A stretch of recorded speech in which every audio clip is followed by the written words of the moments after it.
G'day, here's a large knobby from Lightning Ridge, Australia. Rules in millimetres, materials being wetted.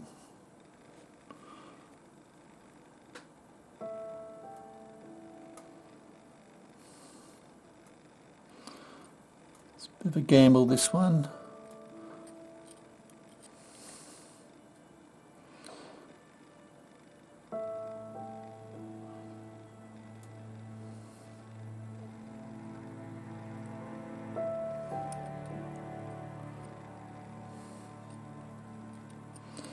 Bit of colour coming through over here, covered in clay unfortunately, but then again you might end up with something extra special or you might end up with nothing. It's a gamble.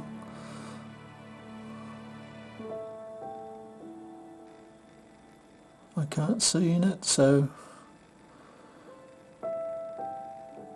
hopefully I'm not selling it too cheap, but hopefully you don't feel you're getting overcharged.